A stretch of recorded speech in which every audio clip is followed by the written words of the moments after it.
What if Hiccup never shot down Toothless? In the original story, Hiccup shoots down the uncatchable Night Fury. But imagine this.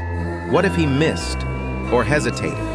Toothless would have flown off, wounded pride intact, never trusting a human again.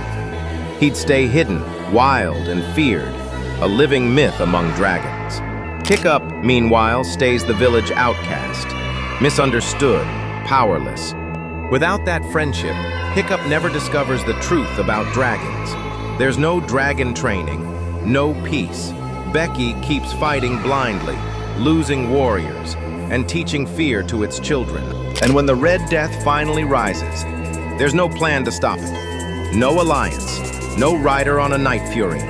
Burke faces a monster with nothing but axes and fear. In this timeline, Hiccup never becomes a hero.